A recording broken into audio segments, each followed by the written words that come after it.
Safina wani maendi en yie kendo Yesu orie bade. Ndalo mane Noah loso safina, ji kowino ne nyiere. Ni jaduong' to raura. Ni penjo motwoni. Gine dhi wuok kanye, floods dhi wuok kanye, madhi oywewa. Ji nonyiero jaduong' no. Ni ok nyal, mano gima ok nyalre. Piny ni pok ochwe gigni. Indo mae to wacho to wala dhia kanye madhi ywewa. Ija neko. Nochopo kuma ne koro joge mane sayo Noah. Ni Noah, yawa nwa dhot yawa. Reswa, Noah reswa. Koro wan bende sa mwalo safina wani. Ji kowino gi ok en gi joma nyien. Osega timre kanyo mbele kocha. Kani loso Noah mokwongo, safina mokwongo. Ne giyanyo Noah, ne ginyiere. Mana ko yanya to nyiera kaindi ni. Onge tabu. Ineno dhi yudo komi yiero maduong' wabiro gima koni. Ing'eyo ni openja kata kinyo kata wuoyo gwach Wanjigi. Ok odwa discuss ideas ma Wanjigi okete wi mesa mondo jo discuss. Kodwa discuss personality. To mane siasa matende ma ging'iyogo. Mar yanyruok. Ma ng'ama duong' chung' malo, ochako ba wach e tuo mar ng'ato, mar ng'ama ong'eyo onge.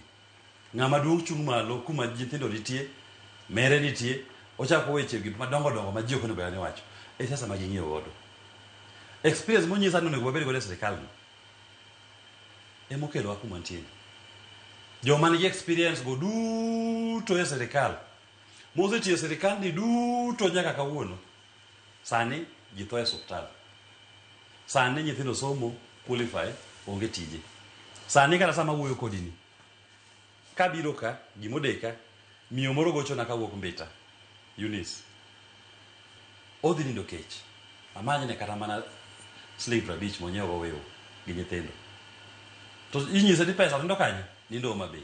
Endo dak Mbita. Siasa matene emokelo tulo mwantiere ni. Wan jo safina wan gi yie.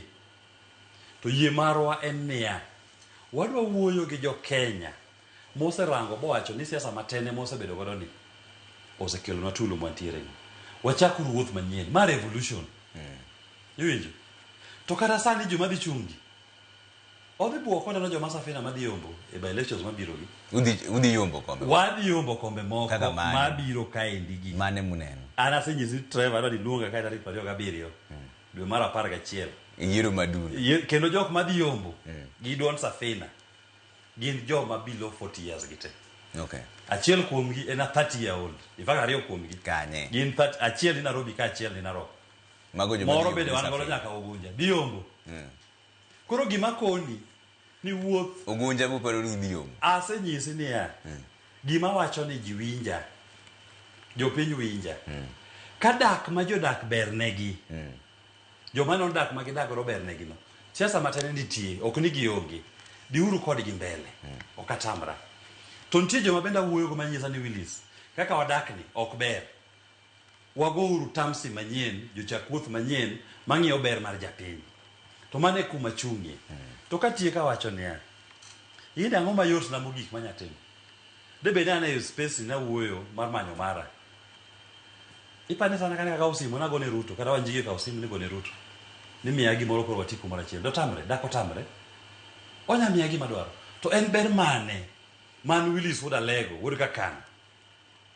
Kanyalo bukra ni koro ana dak maber, achiemo, joga nindo maber, to jiranda. To nindo kech. To nyathi jiranda. Modhi e skul bo somo, bo yudo tiegruok. Ok nyal yudo tich. Otimo gimoro amora ma josiasa matene gi osenyino timi. To ok onyal yudo tich.